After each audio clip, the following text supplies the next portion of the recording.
Halo teman-teman dan Pak Sanusi semuanya.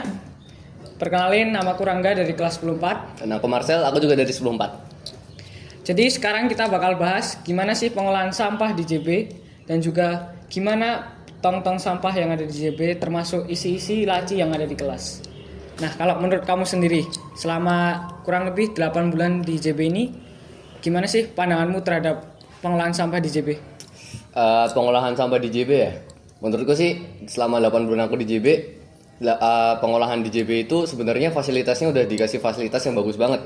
Udah dikasih tempat kayak Laudato Si tuh, yang tempat buat ngolahin sampah. Jadi sampah-sampahnya bisa dikumpulin situ, terus diolah ulang, terus bisa aja sampahnya dijual gitu. Jadi sampahnya dari sampah yang nggak ada nilai sama sekali bisa jadi nilai dong, bisa jadi dapat uang, dan uangnya bisa dipakai untuk kebutuhan apalah.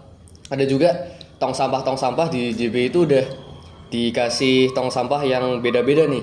Udah jadi murid-murid gampang kalau mau milah sampah. Ada yang untuk tong sampah kertas, ada tong sampah untuk plastik, ada juga tong sampah yang satunya itu untuk apa ya? Organik ya? Organik. Untuk organik. Nah, tapi menurutku walaupun fasilitasnya udah bagus, cuman pengolahannya itu masih jelek banget, terutama sama siswa. Siswa ini sering banget nih siswa habis jajan di kantin, terus buangnya nggak pada tempatnya. Ya buangnya di tong sampah sih, cuman kayak buangnya bukannya sesuai sama jenis sampahnya. Jadi kayak yang harusnya beli sampah box dari kertas, cuman dibuangnya malah di tempat sampah plastik. Yang kayak gitu kalau menurutku nggak banget sih.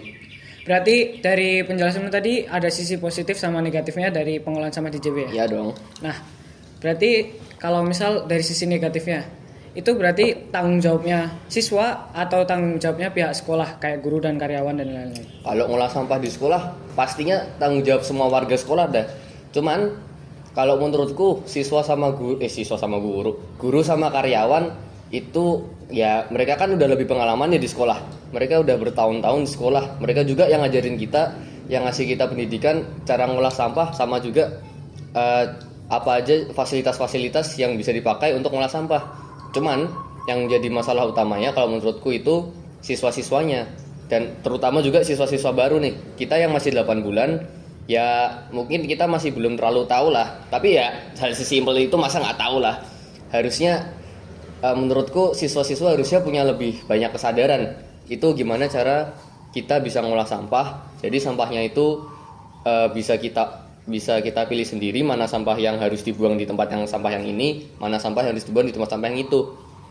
Kan banyak nih siswa yang habis dari kantin, dia beli ya misalnya botol sosro gitu, terus dibuangnya malah di tempat sampah untuk tempat sampah kertas. Yang kayak gitu kan ya aneh dong. Kasihan nanti yang di Laudato Si mau ngolah sampah harus ngolah lagi, padahal hal sesimpel cuman tinggal buang sampah pada tempatnya aja udah bikin orang-orang di Laudato Si bisa langsung ngolah langsung sendiri gitu kan. Jadi ya balik lagi, kalau untuk pengolahan sampah ya tanggung jawab bersama dong, tapi siswanya ini juga harus kesadarannya ditingkatin lagi, apalagi tentang kesadaran tentang sampah. Setuju banget sih. Tapi kalau menurutku itu balik lagi ke kesadaran diri masing-masing aja. Iya dong. Nah, bahas-bahas kesadaran diri nih. Kesadaran diri di kelas kita tuh tentang sampah masih kurang banget. Contohnya, kemarin di PSB bulan lalu PSDB. PSDB. Apa sih? SPDB. SPDB bulan lalu kelas kita tuh di foto dengan kondisi yang banyak sampah di laci kita. Di foto terkenal dong. Iya Bagus dong, gitu dong. Ada. Nah, gimana tuh tanggapan kamu soal kelas kita yang banyak di lacinya banyak sampah? Laci. Ya balik lagi sih, kayak tadi aku bilang kesadaran siswa. Kan aku juga udah bilang tadi ya, kesadaran siswa, terutama kesadaran siswa kelas 10, ya mungkin nggak kelas 10 juga, mungkin kelas 11 sama 12 juga ada. Itu tergantung kesadarannya mereka sendiri. Itu ya mereka mungkin bisa ada alasan lupa kalau mereka buang sampah. Misal mereka jajan terus ditaruh di laci, ya sebenarnya mereka mau buang, cuman mereka lupa. Ya mereka bisa alasan gitu. Atau mereka memang cuman benar-benar sengaja numpuk sampah di dalam laci, terus biarin sama OB-OB-nya itu nanti yang bersihin situ. Ya kayak gitu biadab dong. Ya kalau menurutku sih ya emang perlu banget kesadaran di kesadaran untuk siswanya gitu. Jadi harus ya sadar sendiri sadar sama tentang sampah lah, tentang sampah masing-masing. Ayolah, kan udah dewasa juga, udah pada umur berapa sih? Masa cuman buang sampah aja pada males banget. Tinggal buang sampah, tinggal sampahnya di keluar bentar, izin sama guru, buang di tempat sampah aja kan gampang banget. Kalau aku sendiri, ya sorry itu saya, tapi menurutku sih aku udah punya kesadaran yang cukup ya. Aku nggak pernah sih buang sampah di laci. Kamu pasti ya kan? Enggak sih. Nah, bohong. Jadi masalah sampah di laci kelas kita itu kayak tunggu kepastian hubungan ya. Pasti ada hubungan apa? Jadi masalah sampah di laci kita itu kayak nunggu kepastian hubungan ya. Iya bisa aja Besok sih. dibersihin. Bisa aja sih. Tapi nggak pernah kejadian. Bisa aja sih. Kayak siapa tuh? Siapa ya? Siapa ya? Nggak tahu dah. Terus kalau kayak gitu solusi realistisnya dari kamu apa? Solusi realistis ya. Kalau mau simpelnya aja ya, kalau ada teman kita yang buang sampah di laci lagi, gebukin aja bareng-bareng. Nanti juga dia belajar sendiri kan. SP dong kalau gebukin bareng-bareng. Gebukinnya jangan sampai kelihatan guru kayak gitu dong ya. Ya tapi kalau menurutku ya kasih penjelasan mereka kasih tahu juga lah, kalau kita saling mengingatkan aja gitu, kalau ada mereka buang sampah di laci ya diingetin, kamu buang sampah di tempat sampah dong, pada tempatnya dong. Kan kasihan itu pada yang bersih-bersih, biasanya habis pulang sekolah itu orang-orang yang pada bersih-bersih kasihan harus bersih-bersih 2 kali. Padahal kan kita bisa mempermudah mereka juga, kita bisa tinggal buang sampah sendiri. Toh juga kita waktu pulang kita keluar dari kelas juga, kita pasti lewat tong sampah dong. Tong sampah sekolah juga ada banyak banget kok. Ya jadi balik lagi lah kesadaran masing-masing. Udah berapa kali juga gue ngomong. Terus kalau masalah listrik nih, di kelas kita kan biasanya sering diingetin berkali-kali sama guru juga tentang untuk matiin lampu, matiin kipas, matiin LCD. Nah, tapi udah diingetin gitu berkali-kali masih aja diulang terus, nggak dimatikin.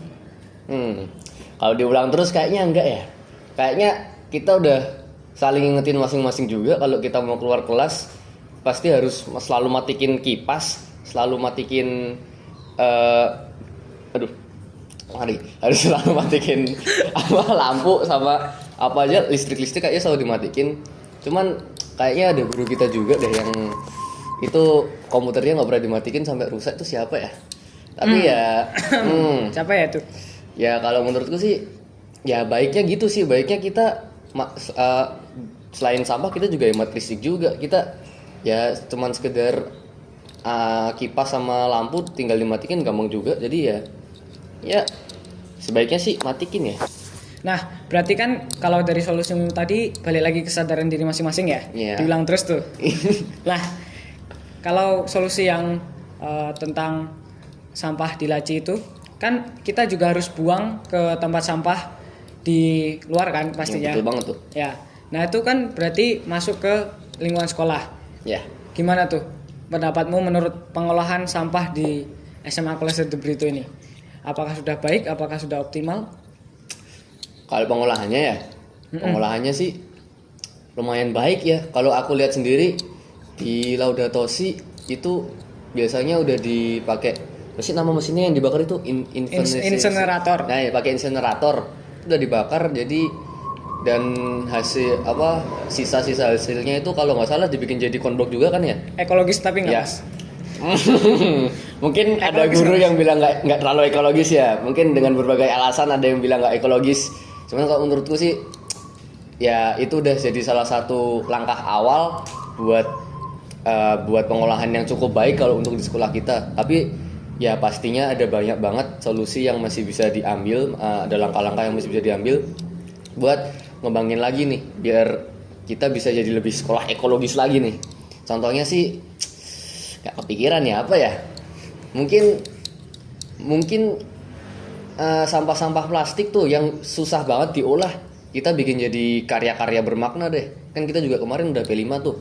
P5 itu waktu pameran aku ngeliat ada banyak banget karya yang dibuatnya itu dari bahan-bahan yang sering aku lihat jadi sampah kalau di kelas. Itu contohnya tuh kayak ada botol plastik, itu banyak banget yang bikin karya-karya dari botol plastik, apalagi yang dipres. Itu yang dipres kalau menurutku keren banget, itu bisa jadi gelang, bisa jadi kalung, bisa jadi anting-anting juga, malah ada juga yang dijadiin gantungan kunci bentuk salib itu menurutku keren banget sih. Jadi kalau mungkin di The Brito kalau punya uang lebih mungkin SPP-nya kalau dinaikin mungkin bikin alat-alat yang kayak alat ngepres gitu. Nah itu buat siswa juga bisa lebih bisa lebih berkreasi juga sama sampahnya mereka kan.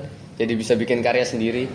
Ya kalau menurutku sih pengolahan sampah di The Brito memang ada langkah-langkah awal untuk membuat pengolahannya itu bagus banget.